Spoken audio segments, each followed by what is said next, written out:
क्या chest pain होने के साथ आपको भी सदा एक सवाल है जो दिमाग में आता है कि क्या चेस्ट पेन का कारण कोई कार्डिक प्रॉब्लम है, कोई दिल की बीमारी है, क्या चेस्ट पेन जानलेवा है, ख़तरनाक है, कोई इमरजेंसी है। तो किसी भी तरह का चेस्ट में पेन यदि किसी इंसान को होता है तो पहला जो सवाल है वो हमारे दिमाग में यही होता है कि ये ख़तरनाक तो नहीं है, जानलेवा तो नहीं है, ये दिल की बीमारी का संकेत तो नहीं है। तो आज हम बात करेंगे कि चेस्ट पेन कब जानलेवा होता है और चेस्ट पेन को हम कैसे कैटेगराइज करें, कैसे समझें और उसका सही बचाव क्या है और उसका सही इलाज क्या है। बहुत सारे लोग आपने देखा होगा कि चेस्ट पेन को प्रेजेंट करते हैं एज ए सीरियस पेन, लेकिन बहुत सारे केसेस में देखा जाता है कि चेस्ट पेन एक नॉर्मल पेन होता है। लेकिन बहुत सारे केसेस में ऐसा भी देखा जाता है कि चेस्ट पेन का कारण एंजाइना या कोई दिल की बीमारी या कॉर्नरी आर्टरी डिसीज़ या एरोटिक वाल्व डिसीज़ या दिल में इन्फेक्शन या फिर सूजन के कारण आपको चेस्ट पेन हो सकता है और वो आपकी लाइफ के लिए ख़तरनाक हो सकता है, जानलेवा हो सकता है। तो इसको हम क्लियरली समझेंगे कि चेस्ट पेन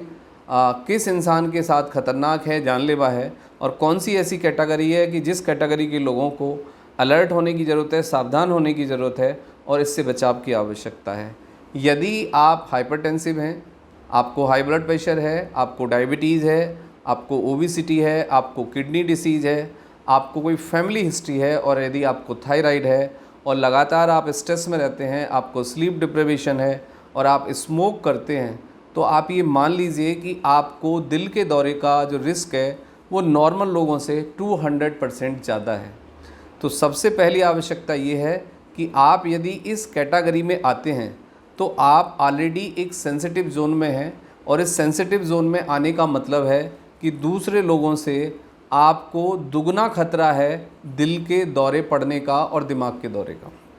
अब हम दूसरी कंडीशंस पे आते हैं कि हम कैसे पहचानें कि ये दिल का दौरा है या गैस का दर्द है या मस्कुलर पेन है। कॉमनली चेस्ट पेन होने के पीछे 3 कॉमन कारण होते हैं। पहला कारण गैस का दर्द, दूसरा कारण मस्कुलर और तीसरा कारण आपका कार्डिक पेन यानी दिल का दर्द या फिर एंजाइना के कारण दर्द या फिर कोलेस्ट्रॉल के बढ़ने के कारण मतलब दिल की कोई भी बीमारी उसके पीछे कारण हो सकती है। यदि आपको चेस्ट में पेन होता है और वो लेफ़्ट साइड में जाता है, आपके जबड़े में पेन होता है, आपके बाजू में पेन होता है, आपके पूरे हाथ में पेन चला जाता है और पेन आपका परसिस्ट करता है, आपको लेटने पर पेन कम होता है, जब आप बैठते हैं तो पेन बढ़ जाता है, लेकिन जब आप बोलते हैं चलते हैं तो पेन और ज़्यादा बढ़ जाता है और आपका एंटासिड यानी किसी भी गैस की दवाई से आपका पेन कम नहीं होगा, किसी भी दर्द की दवाई से आपका चेस्ट का पेन कम नहीं होगा। दर्द की दवाई कभी भी वो ना दें कि जो सडेशन करती हैं, यानी कुछ नेसिड्स हैं जिनसे सेंट्रली थोड़ा सा सडेशन होता है। तो दर्द की दवाई यानी चेस्ट पेन में मस्कुलर पेन की दवाई पेन किलर जानलेवा हो सकती है, ख़तरनाक हो सकती है, क्योंकि कुछ समय के लिए वो सिम्टम्स को डिज़ोल्व कर सकती है, सप्रेस कर सकती है, जिससे आप एक कन्फ्यूजन में रहेंगे, आप लापरवाही करेंगे और आप इमीडिएटली डॉक्टर के पास अप्रोच नहीं करेंगे। तो दिल के दर्द की सीधी सी पहचान ये है कि वो लेफ़्ट साइड में होगा, लेफ़्ट की तरफ वो रेडिएट होगा, प्लस आपके जबड़े में भी पेन हो सकता है, शोल्डर में भी हो सकता है, लेफ़्ट हैंड में भी दर्द हो सकता है और दर्द सेंट्रली स्प्रेड करेगा। एक जगह स्टार्ट होगा लेकिन वो स्प्रेड करेगा। आराम करने से में थोड़ा कम हो जाएगा, लेकिन जब बैठेंगे तो बढ़ेगा, बात करेंगे तो बढ़ेगा और जब चलेंगे तो फिर और ज़्यादा वो दर्द बढ़ेगा।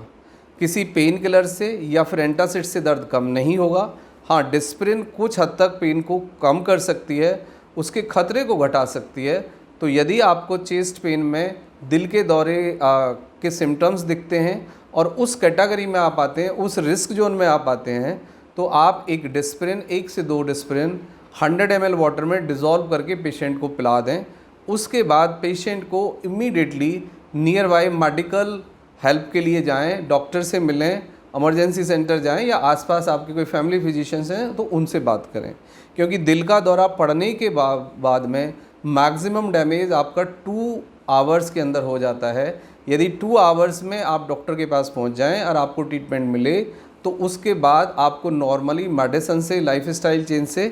कुछ एक्सरसाइज से आपको बिल्कुल ठीक किया जा सकता है और होल लाइफ आप नॉर्मल ज़िंदगी जी सकते हैं। अब बात ये आती है कि ऐसे कौन से लोग हैं जिनको कि मेडिसिन से ठीक किया जा सकता है।